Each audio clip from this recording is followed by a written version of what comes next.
आज हम बात करेंगे फंक्शंस ऑफ टी लिम्फोसाइट्स के बारे में। और अगर हम बात करें टी लिम्फोसाइट्स की कि टी लिम्फोसाइट्स क्या होते हैं, तो हम देखते हैं कि ये जो है ये लिम्फोसाइट की एक टाइप है। लिम्फोसाइट्स जो क्या है, जिन्हें के वाइट ब्लड सेल्स कहा जाता है, कि वाइट ब्लड सेल्स की एक सब टाइप है। और अगर हम इनके रोल की बात करें तो हम देखते हैं कि इम्यूनिटी में और ख़ास तौर पर सेल मीडिएटेड इम्यूनिटी में इनका बहुत इंपॉर्टेंट रोल है। अब अगर वर्ड इम्यूनिटी की बात की जाए कि इम्यूनिटी क्या है, तो हम देखते हैं कि हमारी बॉडी जो है उसके ये जो ताकत है कि वो डिजीज कॉजिंग एजेंट्स के साथ फाइट करती है, उनके साथ लड़ती है, उसे क्या कहा जाता है, उसे कहा जाता है इम्यूनिटी। अब सेल मीडिएटेड इम्यूनिटी, जैसे कि हमने अपनी लास्ट वीडियो में डिस्कस किया था, जिसमें टी सेल्स जिन्हें के टी लिम्फोसाइट्स कहा जाता है, वो उन सेल्स के साथ जो कि इन्फेक्टेड है, मतलब ये कि जिसे वायरस बैक्टीरिया ने या किसी एंटीजन ने इन्फेक्ट किया है, उसके साथ अटैच होकर उसे क्या करेंगे, डिस्ट्रॉय करेंगे, किल करेंगे। इसलिए इस तरह की इम्यूनिटी को क्या कहा जाता है, इस तरह की इम्यूनिटी को कहा जाता है सेल मीडिएटेड इम्यूनिटी।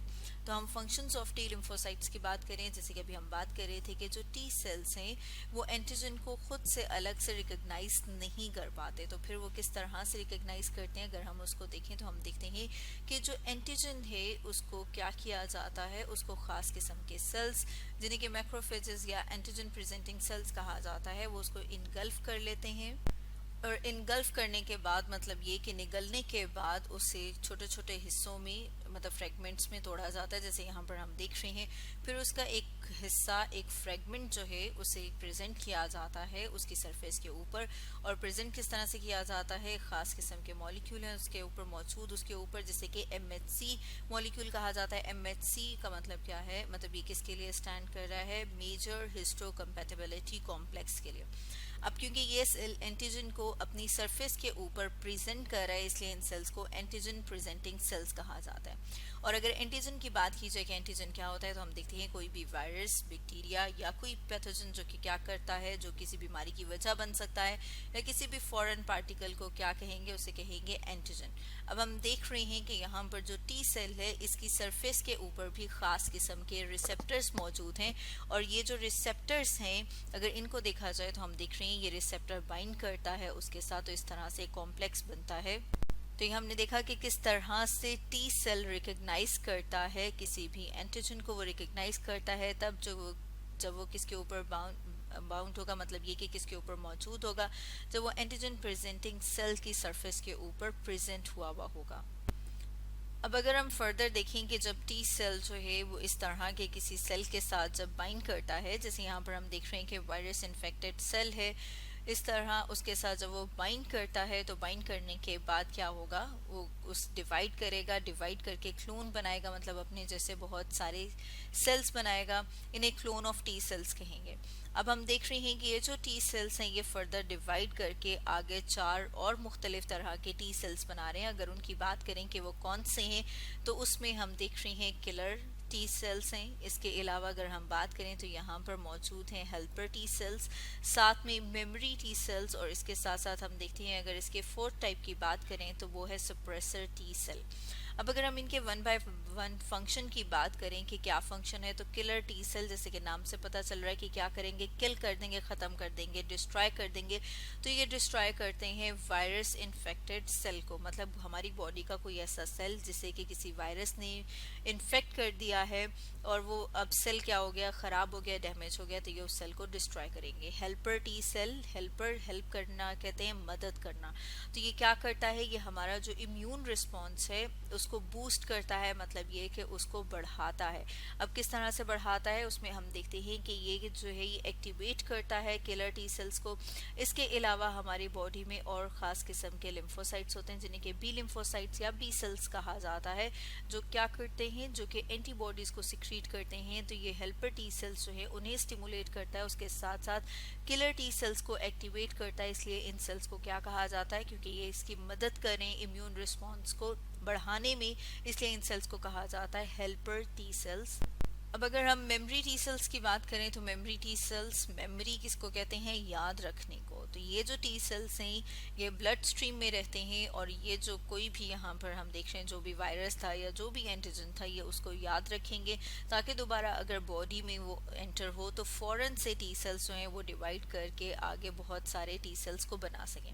इसके साथ साथ अगर हम फोर्थ टाइप की बात करें तो वो है suppressor T cell. Suppressor T cell जो प्रोटेक्ट करता है हमारी बॉडी के बाकी जो हेल्दी सेल्स हैं, जो नॉर्मल सेल्स हैं उनको, ताकि वो उस इन्फेक्शन से या फिर हम कह रहे हैं कि उस वाले पैथोजन से, उस वाले वायरस से बचे रहें। अब अगर हम फर्दर डिटेल में बात करें और देखें इनके फंक्शन को कि किस तरह से ये अपना फंक्शन परफॉर्म कर रहे हैं, तो उसमें जैसे यहाँ पर हम डायग्राम में देख रहे हैं कि जब कोई एंटीजन बॉडी में एंटर होता है तो उसको इनगल्फ कर लेते हैं, निगल लेते हैं एंटीजन प्रेजेंटिंग सेल्स।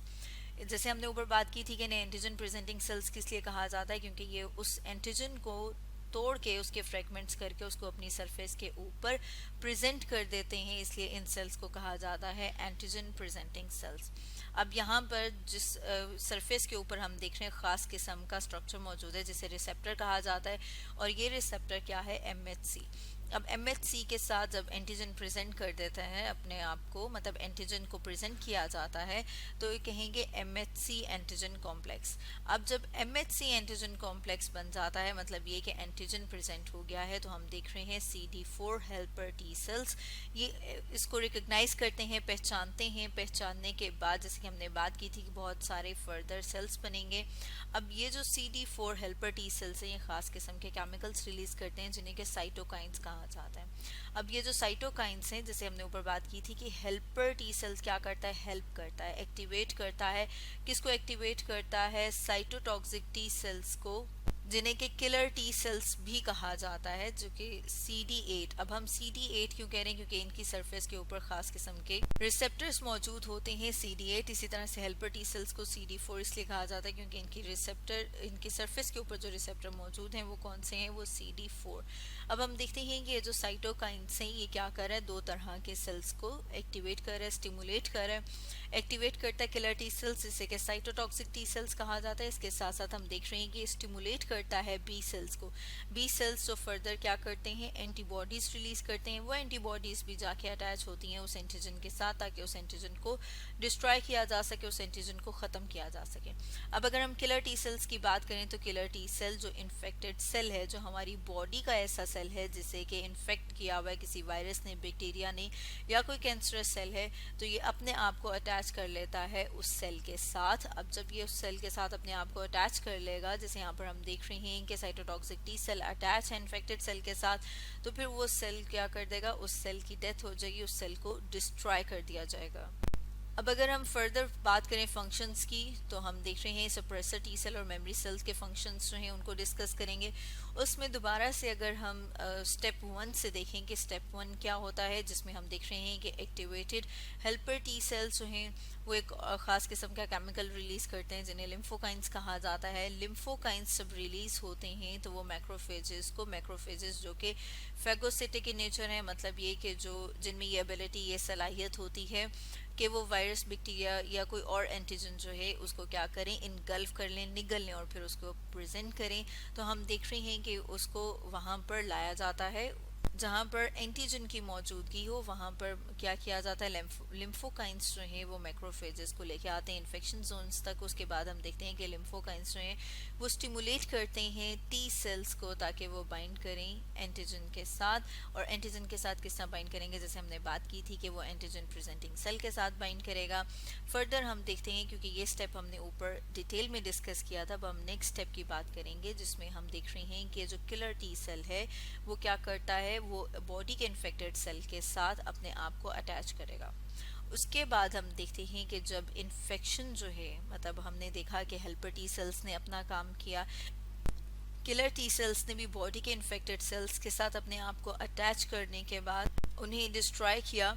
उसके बाद हम देखते हैं कि कौन से वाले सेल्स जो एक्टिवेट हो जाते हैं, सप्रेसर टी सेल्स। अब हम देख रहे हैं कि जब इन्फेक्शन कम हो गया है, तकरीबन ख़त्म हो गया है, तो उस टाइम पे जो सप्रेसर टी सेल्स हैं वो मल्टीप्लाई करते हैं। मल्टीप्लाई करने के बाद हम देखते हैं कि वो इम्यून रिस्पॉन्स को अब क्या करेंगे, थोड़ा सा कम करेंगे। उसके बाद हम देखते हैं कि उसमें से कुछ सेल्स जो हैं वो जो टी सेल्स हैं वो रहते हैं, और वो क्या किस तरह से एक्ट करते हैं, मेमोरी सेल्स के तौर पे। अब ये जो मेमोरी सेल है, मेमोरी का मतलब क्या होता है, मेमोरी का मतलब होता है याद करना। तो हम देख रहे हैं कि यहाँ पर जो मेमोरी सेल्स हैं वो इसलिए मौजूद रहते हैं हमारे ब्लड में, हमारी बॉडी में, कि दोबारा अगर वही एंटीजन बॉडी में एंटर हो तो फौरन से टी सेल्स जो हैं वो रेप्लिकेट करें, डिवाइड करें, क्लोन्स हों बने उनके, और वो आगे फर्दर डिफरेंट टाइप्स जिसमें हमने पढ़ा helper T cells, killer T cells, suppressor T cells, ये सब आगे से बन सकें। तो अब अगर हम समराइज करें और बात करें कि फंक्शंस की लिम्फोसाइट्स में टी सेल्स के, तो हमने जैसे बात की थी लिम्फोसाइट्स क्या हैं, वाइट ब्लड सेल्स जो कहाँ पर बनते हैं, हमारे बोन मैरो में बनते हैं और एक्टिवेट होते हैं लिम्फेटिक, या फिर हम कह सकते हैं एक्टिव होते हैं हमारे लिम्फेटिक टिश्यू में। अब अगर हम टी सेल्स को देखें तो टी सेल्स कहाँ पर मेच्योर होते हैं, इसका नाम जो है वो टी कहाँ से आया है, थाइमस ग्लैंड से, क्योंकि ये सेल्स जो है मेच्योर होते हैं थाइमस ग्लैंड में। फर्दर हमने बात की थी कि टी सेल्स जो हैं वो डिवाइड होते हैं 4 टाइप्स में, helper, killer, suppressor and memory T cells. Helper T cells जो कि हेल्प करते हैं, स्टिमुलेट करते हैं बी सेल्स को, इस ताकि वो एंटीबॉडीज बनाए, इसके अलावा स्टिमुलेट करते हैं वो किलर सेल्स को। किलर सेल्स आगे फर्दर क्या करते हैं, किलर सेल्स जो हैं वो रिकग्नाइज करते हैं एंटीजन को, क्योंकि वो एंटीजन कहाँ पर मौजूद होता है, वो सेल्स के अंदर जो कि उन सेल्स को डिस्ट्रॉय कर रहा है। तो ये बॉडी के सेल्स जो इन्फेक्टेड सेल्स हैं उनके साथ अपने आप को अटैच करके उनको किल कर देगा, ख़त्म कर देगा, इसलिए उन्हें किलर टी सेल्स कहेंगे। सुप्रेसर टी सेल्स की बात करें तो सुप्रेसर टी सेल्स जो हैं वो जब हम देख रहे हैं कि इन्फेक्शन जो है वो कम हो जाएगा, ख़त्म हो जाएगा, तो ये इम्यून रिस्पॉन्स को स्लो डाउन करते हैं, टर्न ऑफ करते हैं।